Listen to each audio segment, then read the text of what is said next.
Thanks, Madhush. Hi, everyone, again. I'm going to just speak without a mic, so if you can't hear me, please just wave or shout or something, and then I'll grab it and I'll use it to help us out. We are thinking about success today, in particular career success. So what is success in the workplace like? Have you ever thought about that much? I'm sure you must have. I don't know if you've got in your mind an image of success. I personally kind of like think of that really nice tailored suit that you get, you know, just really nice. I don't know what it is for you. Maybe it's having a personal assistant that's organizing your life. Maybe it's the lifestyle, the parties, being able to rub shoulders with all of the social elite. Maybe it's the car, the address, traveling to exotic destinations, sipping cocktails on the beach. I don't know what it is for you, right? But you probably have some sort of image of success in your mind. So let me just do a really quick poll. Whatever that kind of image is, maybe it's something that I've described, who wants that? So if you want it, hands up. What? You people don't want this stuff? This is intriguing. This is intriguing. Well, I certainly find myself drawn towards that sort of thing, right? I want to enjoy that sort of a success. And I'm willing to bet, even if you didn't put your hand up, that is at least half the reason that you're here at UKZN. The reason you're here is so that you can get yourself a really nice job and make it big and enjoy all of the awesome things that success is going to bring you. I am pretty sure that is why you're here. But what is a fair way to measure success? What's the criteria? How do I know when I've actually made it? Have I made it when I can finally like afford that awesome suit? Is it when I kind of like hit a particular level at my bank account, you know? There's like a threshold, and when I get there, I'm like, boom, I've made it. Is it something else? You know, is it earning the respect of your peers? Maybe your family? Is it when you just get to the top and there's just no higher that you can go, right? Then you've made it, okay? There's just nowhere else to go. It's probably a combination of all of these factors. And so if you will allow me, I'm going to sum up that idea of making it and being able to measure success in this idea of job satisfaction. And I'm going to use that idea because it allows us to pick up some of the less tangible aspects of it as well. So my relationships with my coworkers, that sense of accomplishment that I might have when I'm doing something that's really cool and that's really worthwhile. So we're going to sum it up in this idea of job satisfaction.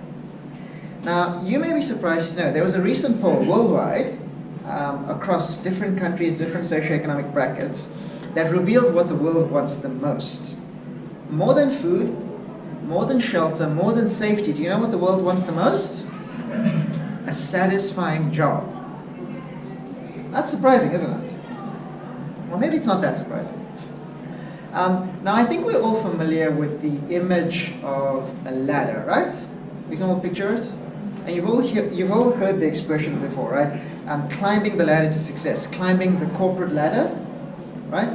You might hear someone say, you've got to get a foot onto the property ladder, and then you can climb your way up. Yeah? You've heard stuff like that? Have you guys ever come across that game that kids play? It's a little board game with dice. It's called Snakes and Ladders. Yeah, you've heard about it? Right from when we're kids, we're kind of taught you go up the ladder to success, and you come down the snake if you're a failure. Right? None of us wants to come down the snake.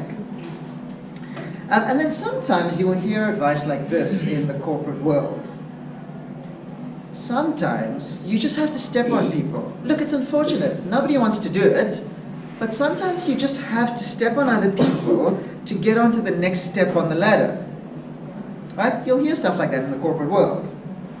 Now, the writer of this book of Ecclesiastes that we're looking at, he has made it right to the top of the ladder. So if you've got that passage open in front of you, take a quick look at chapter 1, verse 1. Who's writing it? These are the words of the teacher, son of David, king in Jerusalem. See, the guy who's writing this is a guy called Solomon. He's the king of Israel at the height of its prosperity. The kingdom never got bigger or better than it was under him. This was it. He is like obscenely rich. He's perhaps the wealthiest man that ever lived, or at least was alive at that time. He's got power, he's got influence, he's got respect. He's a legend, renowned all over the world for his wisdom and his success. That's the guy who's writing this. And he's basically looking out on the world from his vantage point. You know the penthouse suite you hear being spoken about? He's got this big room with a view right at the top, and he's looking out on the world. And he's not just taking a casual look. Take a quick look at me at verse 13 of chapter 1. He says, I devoted myself to study and to explore by wisdom all that is done under heaven, all that is done under the sun. So he's not looking out of his window on the world and just having a casual look.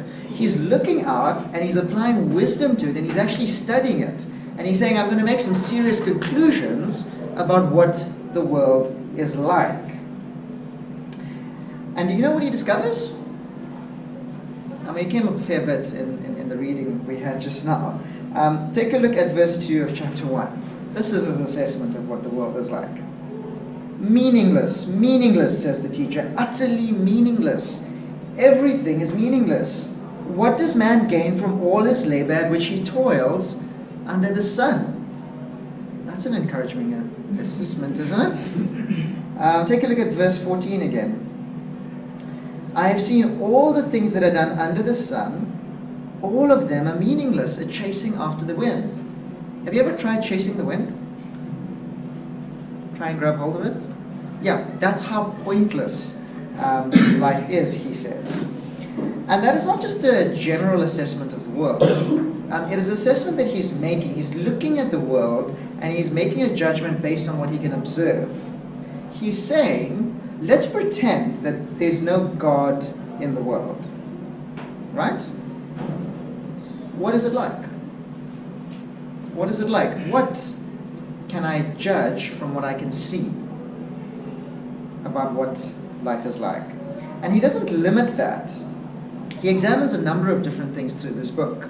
And one of the things that he's examining is this whole concept of success, of career success, of labor, and what you can get out of it. Remember, this is Solomon. He's made it to the top of the ladder. And Spelele read for us some of the things that he had accomplished. Take a look there at verse 4. Verse 4 of chapter 2. See, he says, I undertook great projects. I built houses for myself. I planted vineyards. Right? He's done great agricultural projects, great architectural projects. Verse 7, I bought male and female slaves and had other slaves who were born in my house. I owned more herds and flocks than anyone in Jerusalem before me. Right? There is no one who has got more stuff than this guy has. There's no one who has tried out more stuff than this guy has. Verse 8, I amassed silver and gold for myself, and the treasure of kings and provinces. Do you see how much wealth he has? It is insane how much he's got. He's the king. He's made such a big contribution to society. Right? He is at the very top. He's tried it all out. He has got it all. But do you think it satisfies him?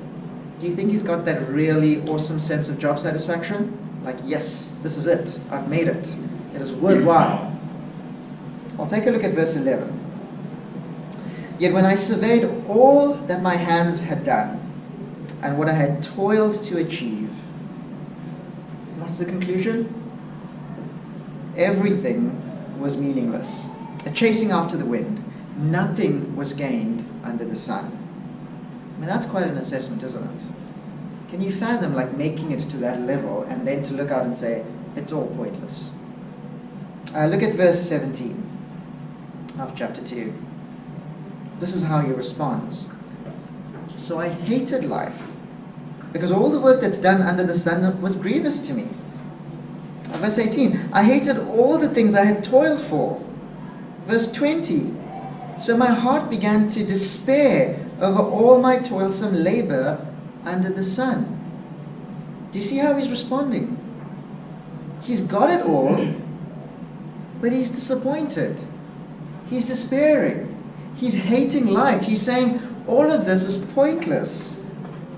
You see, he's looking out and he's realizing, as he's having these experiences, that life at the top of the ladder is actually not that different from life at the bottom. It's not all it's cracked up to be. Now you're saying, how can you possibly say life at the top is not that different from life at the bottom? I know what life is like at the bottom of the ladder, and it's not fun. But do you see what he's saying? He's saying it doesn't matter whether you're at the top or whether you're at the bottom. What's going to happen to you in the end? Well, you're going to die. And who knows what's going to happen to all of that hard work that you've done. It doesn't matter where you are, top or bottom or somewhere in between. The same fate is going to overtake you in the end. The best you can possibly do in this life is to enjoy that success while you've got it for a little while. It's like this fleeting thing. It's like that first sip of Coke when you're like really, really thirsty. Like enjoy that, and then that's it. It's over. You're just going to die, and you're going to lose it all. What was the point? Right? He's saying to us that contentment, the sense of satisfaction, rest, it is very seldom found at the top. See, in spite of all of the stories that we hear, you know, you've heard the stories of the famous movie stars and rock stars and sports stars. They've got it all, they've made it, but what are their lives like? It's just a mess. They're depressed, they're discouraged, stuff is not going well. I mean, just look at Kanye West. I mean, that guy is quite something. He's always popping up in the news for interesting reasons. See, we see that, and we look at it, and we're like, yeah, but that's not me, I'll be different. See, we're convinced that if I made it to the top, I'll be totally different from all of the others. Yeah, they're just messed up, they're rich, they have no idea what to do with all of that stuff they've got. If I make it up there, I will know what to do, and I will be different.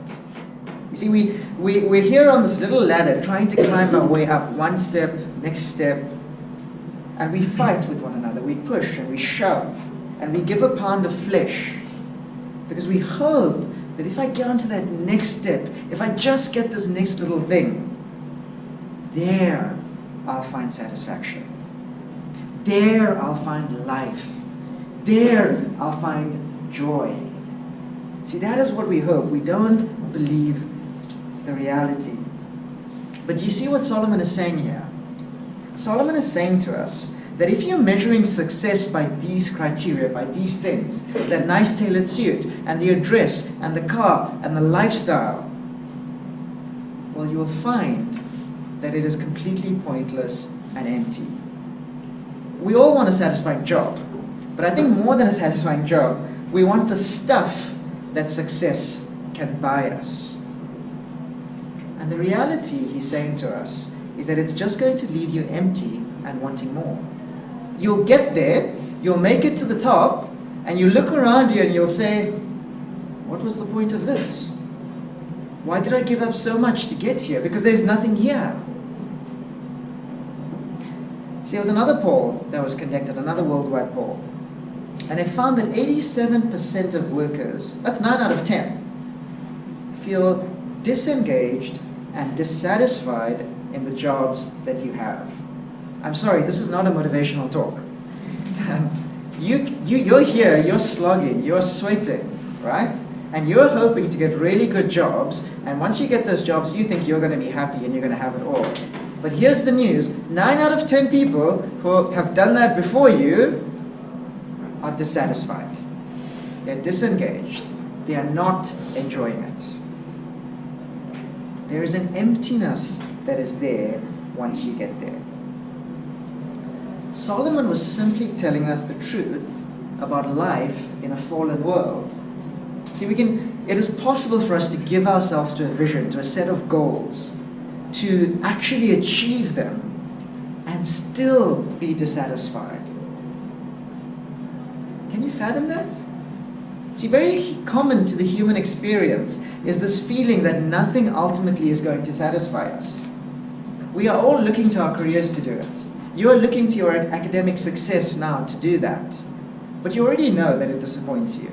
And you're going to discover that when you get into your careers, they will disappoint you as well.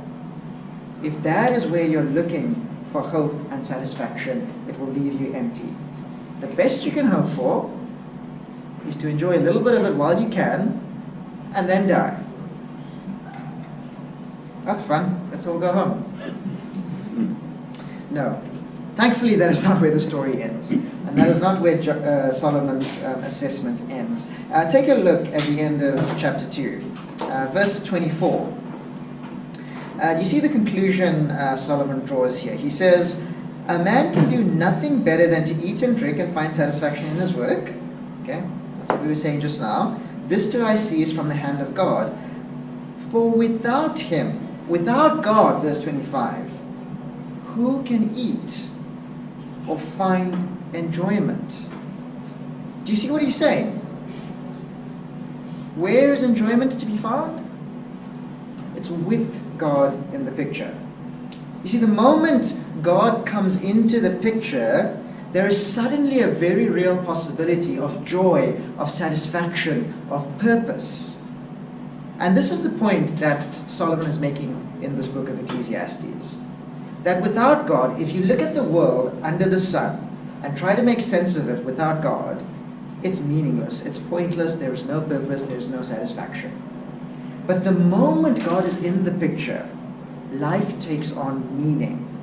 And there is a very real prospect of joy, joy that lasts.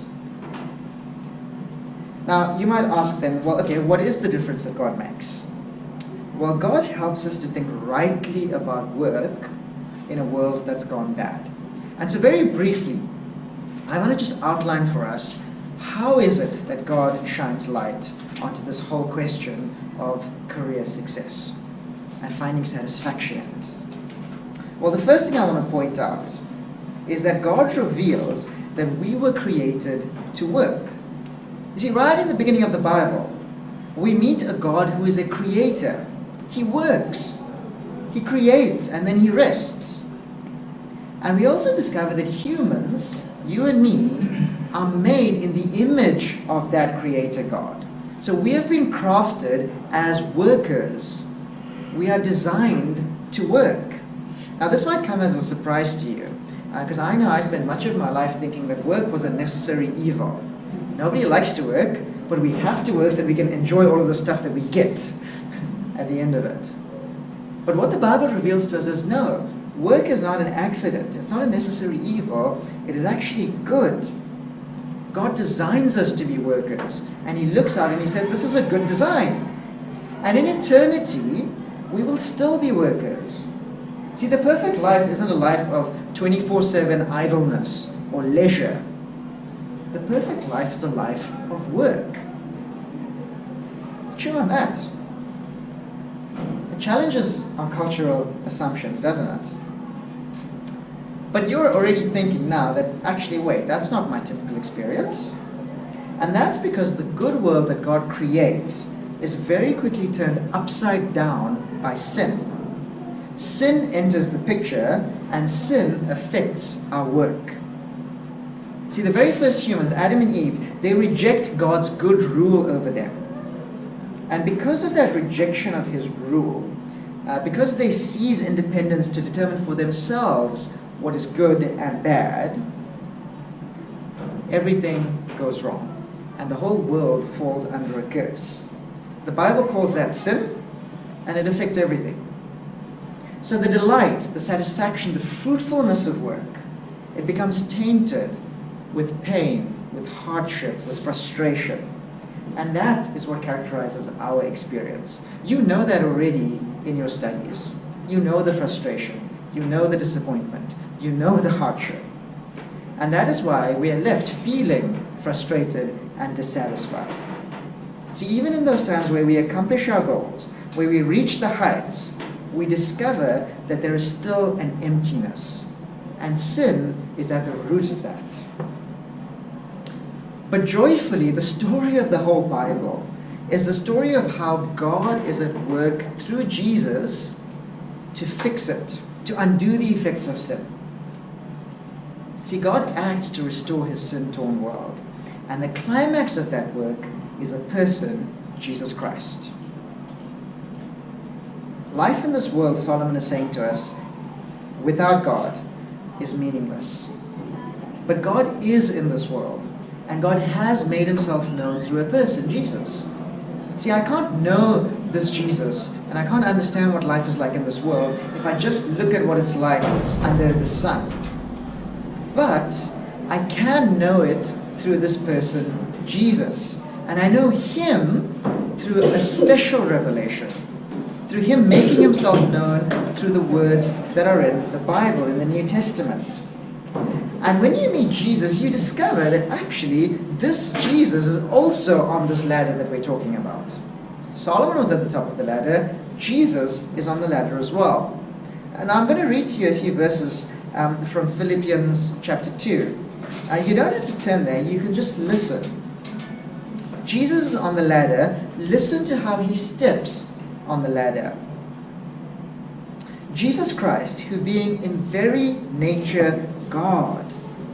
Do you see where he is on the ladder? He's right at the top. He's got the room with the view. You can't get bigger than God. Jesus is right at the top of the ladder, even above Solomon. Jesus Christ, who being in very nature God, did not consider equality with God something to be grasped. He was willing to let it go.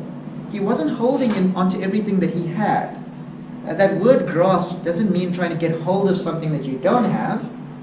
It means what he has, he gives up. So Jesus Christ, he's in very nature God, but he does not consider equality with God something to be grasped. Look at what he does. Rather, he made himself nothing, taking the very nature of a servant, being made in human likeness, and being found in appearance as a man. Can you imagine that? God, the one who spoke creation into existence, humbling himself and becoming a man. He humbled himself. And then he becomes obedient to death, even death on a cross. The lowest, the most shameful death you could possibly have. And therefore, God exalted him. God lifted him up to the highest place and gave him the name that is above every name, that at the name of Jesus, every knee should bow, in heaven and on earth and under the earth, and every tongue confess that Jesus Christ is Lord, to the glory of God the Father. Do you see how Jesus steps on the ladder? He's God, King, ruler, the maker of the universe, in all of his glory and riches and splendor and power, the one who has it all, the one who needs no one, the one who is in perfect relationship with himself as a triune God. Him, he stepped down, he humbled himself. He became a man, a servant, bottom of the ladder. Do you see how he steps? He's right down at the bottom, on a cross, the place where criminals, the place where nothings, the place where the scum of the earth are. And he's there dying, hanging, dying. He's come to sinners, to you, to me, to the arrogant, to people who are on this tiny little ladder, trying to climb up, one step at a time, pushing and shoving and stepping on others. And this ladder is so tiny, it's so small, he has to use a microscope to see it. It's so pathetic. Do you see how meaningless it is? But Jesus has come to you, he's come to me, and he has given his life. He has dipped so low that he has died on the cross. And do you see what God does with him at the end? He steps down, and what does God do? God lifts him up. He's exalted. And God gets the glory. See, he's the one who at the end, everybody will be saying, because it will be so obvious, you are the king, you are the greatest one, you are the successful one. Do you see how this works? You go down to be raised. You die to come to life. You give it all up to get it all. This is the Christian message. And you see that when you embrace it, it completely changes you. It completely changes what life is like under the sun. Jesus is the one who brings meaning and joy to our labor, to our work.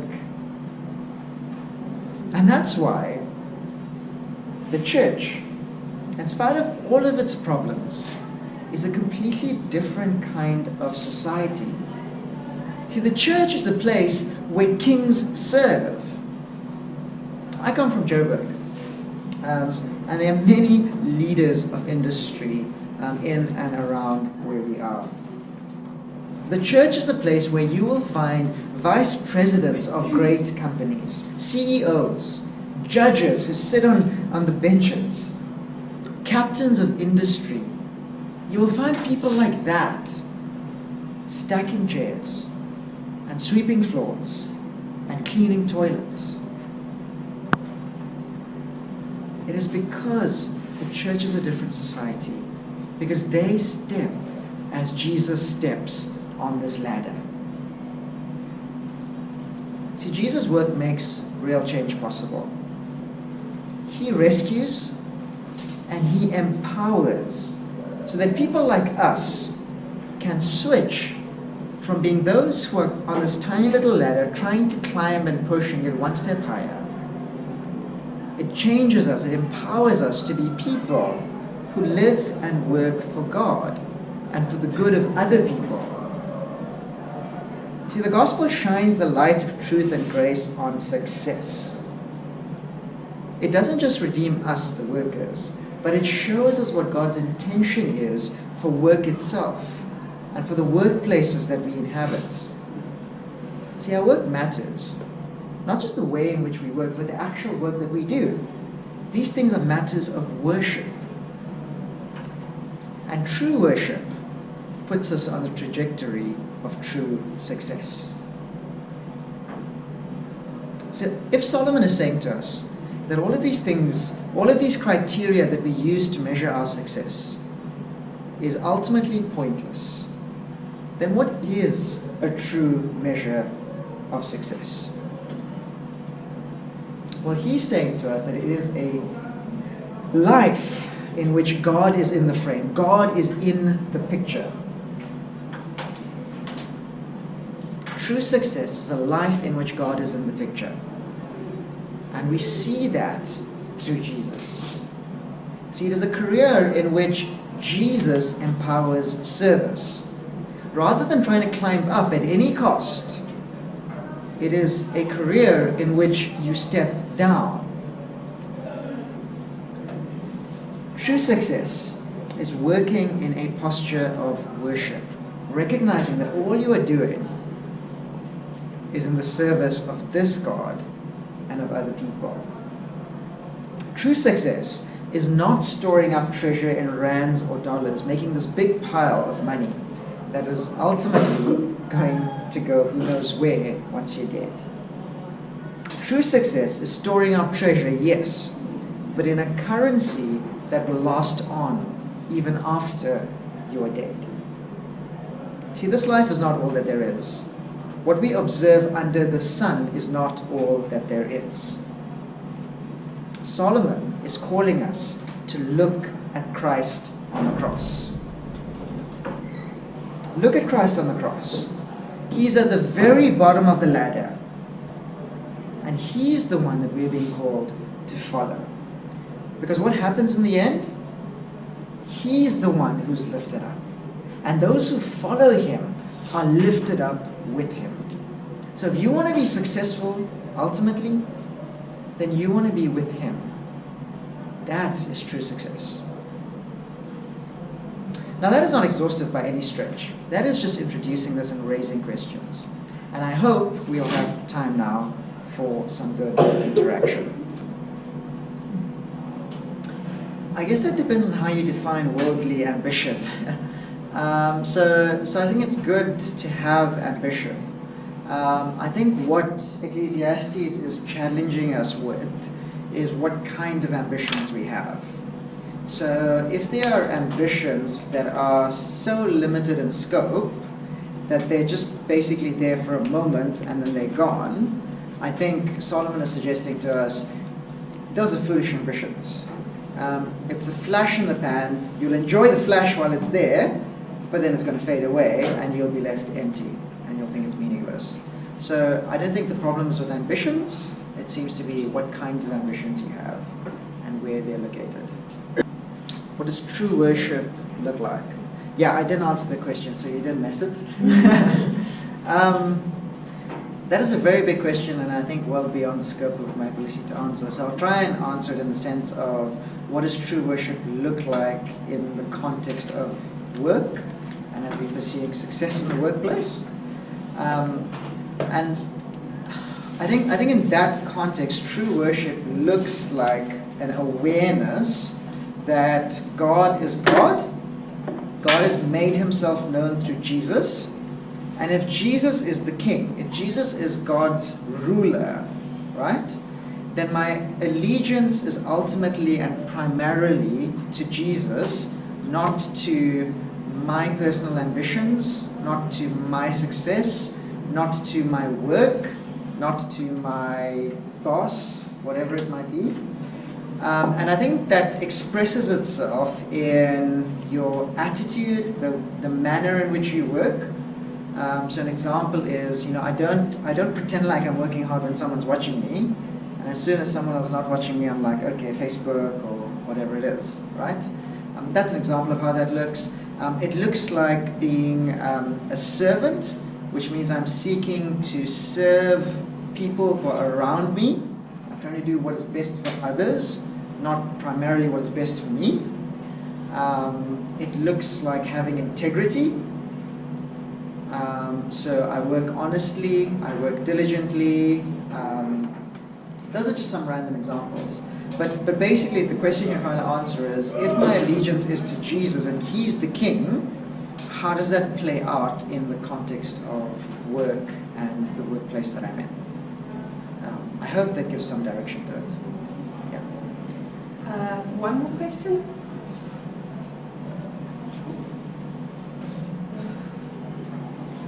If you've got these two versions of success, one is the one that you're saying even if we reach the top of that, it's actually not going to be enough. And we have this other one that God is telling us about. It's all very well, we leave here and maybe we've been convicted. How do we kind of keep making sure that we're aiming, we're heading, we're concentrating on the right success, the one that won't lead to dissatisfaction at the end of the day? I'll answer that in what might be a dissatisfying way, but it will give you the best answers. So, if God is making himself known through Jesus, right? So I look out on the world under the sun, and it's hard for me to tell that God is there, right? And if I live as if God is not there, pointless and empty. If I'm living as if God is there, he's made himself known through Jesus, and I have to look at Jesus and fix my eyes on him and understand what it means that he is God's king and he's the one ruling the world. That's what's going to show me how to pursue this truly successful life. And the way I do that is through the Bible. It is here that God has made himself known through Jesus.